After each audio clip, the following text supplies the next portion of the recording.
పాపం ఈరోజు సాక్షికి ఒక పెద్ద కష్టమే వచ్చి పడింది. బహుశా ఎవరికీ రాని కష్టం, సాక్షి కూడా కలలో ఊహించిన కష్టం ఒకటొచ్చింది.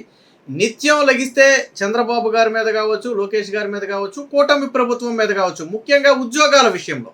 అసలు చంద్రబాబు నాయుడు వచ్చిన తర్వాత ఏమీ చేయలేదు. నిరుద్యోగ యువత తీవ్ర ఆందోళనలో ఉన్నారు. చంద్రబాబు నాయుడు కల్పిస్తానన్న 20 లక్షల ఉద్యోగాలు ఎక్కడా అని పదే పదే వైసీపీ నాయకులు ప్రశ్నిస్తూ ఉంటారు. ట్విస్ట్ ఏంటో తెలుసా?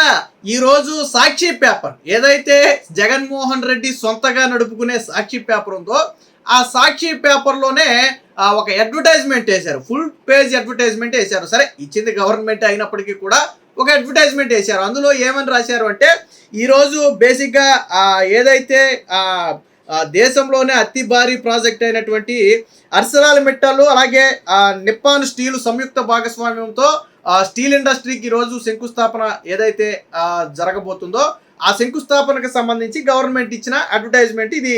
అనకాపల్లి దగ్గర జరిగినటువంటి రాజయ్యపేట అనకాపల్లి దగ్గర ఈ పరిశ్రమ అయితే ఏర్పాటు అవుతున్నట్టుగా ఇచ్చారు. సో అది మీరు ఇక్కడ చూడవచ్చు. ఇది సాక్షిలో ఫుల్ పేజ్ అడ్వర్టైజ్మెంట్. విచిత్రం ఏంటో తెలుసా? సరే, ఈ ప్రాజెక్టు గురించి గొప్పగా రాయటమే కాకుండా వీళ్ళు పదే పదే మాట్లాడుతున్నారు కదా, చంద్రబాబు నాయుడు ఉద్యోగాలు ఎక్కడ, చంద్రబాబు నాయుడు ఉద్యోగాలు ఎక్కడని. దానికి సంబంధించి ఇక్కడ ఏమి రాశారంటే, 1,00,000 మందికి ప్రత్యక్షంగా మరియు పరోక్షంగా ఉపాధి కల్పన అనే పాయింట్ని వీళ్ళే రాశారు. అంటే ఒక్క ఈ అర్సలాల్ మిట్టల్ స్టీల్ ప్లాంట్ కన్నా ఎస్టాబ్లిష్ అయితే అక్కడ దాదాపుగా ప్రత్యక్షంగా కానీ పరోక్షంగా కానీ 1,00,000 మందికి ఉపాధి కల్పించే అవకాశం ఉంటుందని స్వయంగా వీళ్ళే రాశారు. సాక్షి పేపర్లోనే రాశారు. అంటే అది అడ్వర్టైజ్మెంటే కావచ్చు, కాకపోతే సాక్షి పేపర్లోనే వేశారు. విచిత్రం ఏంటంటే మళ్ళీ వీళ్ళే ఉద్యోగాలు ఎక్కడని ప్రశ్నిస్తారు. అంటే కర్మ చూడండి, ఎవరైతే ఉద్యోగాలు ఎక్కడ అని ప్రశ్నిస్తున్నారో వాళ్ళ పేపర్లోనే ఉద్యోగాలు ఎక్కడ ఎన్ని అనేది వాళ్ళ పేపర్లోనే రాసే పరిస్థితి. అందుకే చెప్పా, బహుశా వైసీపీ కార్యకర్తలు కూడా పాపం ఈరోజు దీన్ని డిపెండ్ చేయలేని పరిస్థితి. టీడీపీ సోషల్ మీడియా సాధారణంగానే చెప్పుద్ది కదా, మీరు ఉద్యోగాలు ఎక్కడ అంటున్నారు, ఇదిగో మీ పేపర్లోనే రాశారు ఉద్యోగాలు ఎక్కడ ఉన్నాయో ఒకసారి చూసుకోండి అని చెప్పి ఈరోజు వాళ్ళు సోషల్ మీడియాలో అటాక్ చేయడం మొదలు పెడితే పాపం వైఎస్ఆర్సీపీ నుంచి కౌంటర్ కూడా లేదు.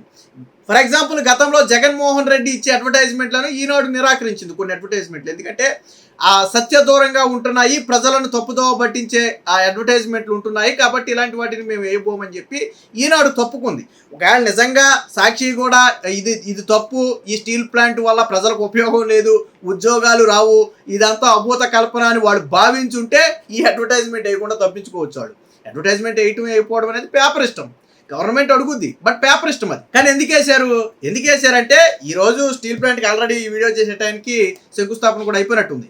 సో ఈరోజు శంకుస్థాపన అయిపోయింది, కేంద్ర మంత్రులు వచ్చారు, నారా లోకేష్ వెళ్ళారు, ముఖ్యమంత్రి చంద్రబాబు గారు వెళ్ళారు.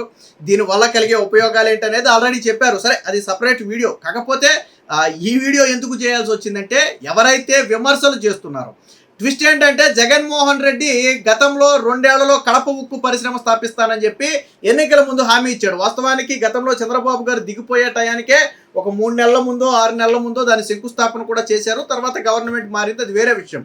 దానికి జగన్మోహన్ రెడ్డి ఏం చెప్పాడంటే, ఎన్నికల్లో గెలిచిన 5 ఏళ్ల తర్వాత చివరి 6 నెలల్లో శంకుస్థాపన చేస్తే దాన్ని మోసం అంటారు, గెలిచిన మొదటి 6 నెలల్లోనే శంకుస్థాపన చేస్తే దాన్ని చిత్తశుద్ధి అంటారు, నేను గెలిచిన మొదటి 6 నెలల్లోపే శంకుస్థాపన చేస్తున్నానని చెప్పి కడప ఉక్కు స్టీల్ ప్లాంట్కి సంబంధించి 20,000 ఉద్యోగాల కల్పనను కూడా ఏదో చెప్పినట్టున్నాడు. అంటే ఆ రోజు పిట్టకథ కూడా చెప్పాడు, చంద్రబాబు నాయుడు చివరి 6 నెలల్లో చేశాడు, అది మోసం, ఇది నేను మొదటి 6 నెలల్లోనే చేస్తున్నాను, 2 ఏళ్లలో ఉక్కు కర్మాగారం నిర్మిస్తానని చెప్పి జగన్మోహన్ రెడ్డి ముఖ్యమంత్రి అయిన తర్వాత తొలిసారిగా చెప్పినటువంటి విషయం అది. 2 ఏళ్ల తర్వాత ఏం చేశారంటే, ఒకసారో 2 సార్లు మొత్తానికి వాళ్ళని కూడా మార్చినట్టున్నారు, ఆ కాంట్రాక్టర్లను కూడా మార్చినట్టున్నారు. మొత్తానికి 2 ఏళ్ల తర్వాత మరొక 4 ఏళ్ళు సమయం కావాలన్నారు. అంటే 6 ఏళ్ల సమయం పడుతుందని చెప్పి 2 ఏళ్ల తర్వాత చెప్పారు. సరే, చివరికి 2 ఏళ్ళు లేదు, 4 ఏళ్ళు లేదు, 5 ఏళ్ళు అయినప్పటికీ కూడా అతిగతి లేదు. కానీ ఇప్పుడు అలా కాదు. చంద్రబాబు గారు ఇచ్చిన మాట ప్రకారం ఎంఓయు కుదుర్చుకున్న ఒప్పందం ప్రకారం ఈరోజు శంకుస్థాపన జరిగింది. రాబోయే 2 ఏళ్లలో దాదాపుగా ఇది ఉక్కు ఉత్పత్తి కూడా ప్రారంభించబోతుంది. మొదటి దశలో ఎంత అనేది వీళ్ళే రాశారు చూడండి. ఈ బృహత్ ప్రాజెక్టు తొలి దశలో 70,000 కోట్లకు పైగా పెట్టుబడితో ఎన్నో ప్రత్యేకతలు ఉన్న గ్రీన్ ఫీల్డ్ ప్రాజెక్ట్ ఇదని చెప్పారు. మనకు అవసరమయ్యే దాదాపుగా 700 రకాలకు పైగా ఉక్కు ఉత్పత్తులను తయారు చేసే జాతీయ అగ్రగామి ఉక్కు ఉత్పత్తిదారుడు అర్సలాల్ మిట్టల్ మరియు నిప్పాన్ స్టీల్ సంయుక్త భాగస్వామ్య సంస్థ AMNS ఇండియా భారత ఉక్కు మంత్రిత్వ శాఖ నుంచి గ్రీన్ స్టీల్ సర్టిఫికేషన్ పొందిన సమీకృత ఉక్కు పరిశ్రమ ఇది.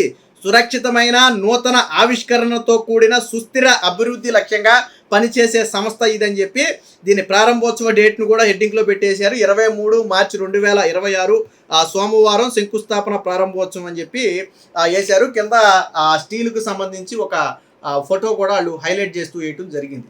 అంటే జగన్మోహన్ రెడ్డి పత్రికలో ఏ పత్రికలో అయితే చంద్రబాబు నాయుడు మీద నిత్యం విషం జిమ్ముతారు, ఏ పత్రికలో అయితే ఉద్యోగాలు రావట్లేదు అని చెప్పి నిత్యం విషం జిమ్ముతారు, వాళ్ళ నాయకుల చేత మాట్లాడించి ఆ పత్రికలో ప్రచారం చేసుకుంటారు. అదే పత్రికలో ఈ రోజు ఒకే ఒక్క పరిశ్రమతో దాదాపుగా 1,00,000 ఉద్యోగాలు, ఒకే ఒక్క పరిశ్రమతో దాదాపుగా 1,00,000 ఉద్యోగాలు. పరిశ్రమ అంటే గతంలో జగన్మోహన్ రెడ్డి చెప్పేవాడు నేను MOU కుదుర్చుకున్నానని. 5 ఏళ్లలో ఒక్క ప్లాంట్ కూడా ఎస్టాబ్లిష్ కాలా. కానీ ఇప్పుడు MOU కుదుర్చుకున్న ప్రతి సంస్థ కూడా 2 సంవత్సరాల లోపే గ్రౌండ్ అవుతుంది. దానికి సంబంధించి శంకుస్థాపన కార్యక్రమాలు చేస్తున్నారు. ప్రభుత్వం అందులో భాగస్వామ్యం అవుతుంది. అంటే ప్రభుత్వం యొక్క పనితీరుకి, గతంలో ప్రభుత్వ పనితీరుకి ఇప్పుడు ప్రభుత్వ పనితీరుకి ఒక చిన్న ఎగ్జాంపుల్ లాంటిది ఇది. అంటే ఎంత వేగంగా ప్రభుత్వం పనిచేస్తుంది అనడానికి. ఏదేమైనా మొత్తంగా ఈరోజు సాక్షి పేపర్లోనే పాపం వైసీపీ జీర్ణించుకోలేని అంశం. బహుశా దీన్ని వైసీపీ నాయకులు కూడా దీన్ని ఎలా కౌంటర్ చేస్తారో. నిత్యం లెగిస్తే మాట్లాడతాడు వెంకటరెడ్డి అని ఒకటి మాట్లాడతాడు. ఎక్కడ చెట్టు కనపడినా పుట్ట కనపడినా ఒక ఫోన్ ఒకటి పెట్టుకుని నోటికి ఏదో వస్తే అది మాట్లాడుకుని పాపం వైసీపీ సోషల్ మీడియాలో బాగా ప్రచారం చేయించుకుంటాడు. అంటే కష్టపడుతున్నాడు పాపం. అంటే భవిష్యత్తులో ఏమన్నా ఎమ్మెల్యే టికెట్ అది ఏమైనా ఆశిస్తున్నాడేమో తెలియదు. కానీ అలాంటి వాళ్ళు దీని గురించి మాట్లాడాలి.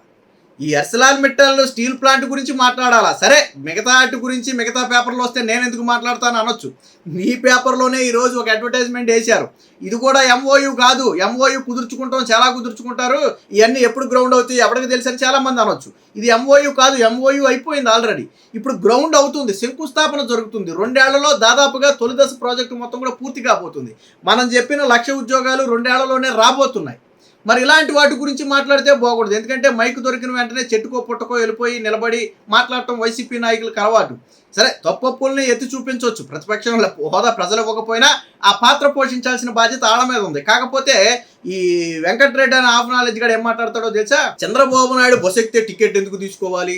ఆయన ప్రజాప్రతినిధి కదా, ఆయనకి టికెట్ ఫ్రీ అని తెలియదా? లేకపోతే చంద్రబాబు నాయుడు గుడికి వెళ్ళినప్పుడు బొట్టు ఎందుకు పెట్టుకోలేదు? లేకపోతే బ్రాహ్మణి ఎందుకు రాలేదు? లేకపోతే కెమెరామ్యాన్లు లోనకి ఎందుకు వెళ్ళారు? ఇవి వీడు మాట్లాడేది. అంటే ఇప్పుడు మనం మాట్లాడుకున్న చంద్రబాబు నాయుడు బస్ టికెట్ గురించి కానీ, లేకపోతే చంద్రబాబు గారు గుడికి వెళ్తే వచ్చిన ఫోటోల గురించి కానీ, అభివృద్ధి గురించి కానీ ఏమైనా సంబంధం ఉందా? అది రాజకీయానికి సంబంధం ఉందా? అంటే ఏమీ చేతగానప్పుడు, ఏమీ లేనప్పుడు ఏదో ఒకటి మాట్లాడాలి కాబట్టి వీడు అలాగే మాట్లాడతారు. గతంలో చంద్రబాబు నాయుడు, లోకేష్, పవన్ కళ్యాణ్ ఉచిత బస్సు ప్రారంభోత్సవం సందర్భంగా టికెట్ తీసుకున్నారు.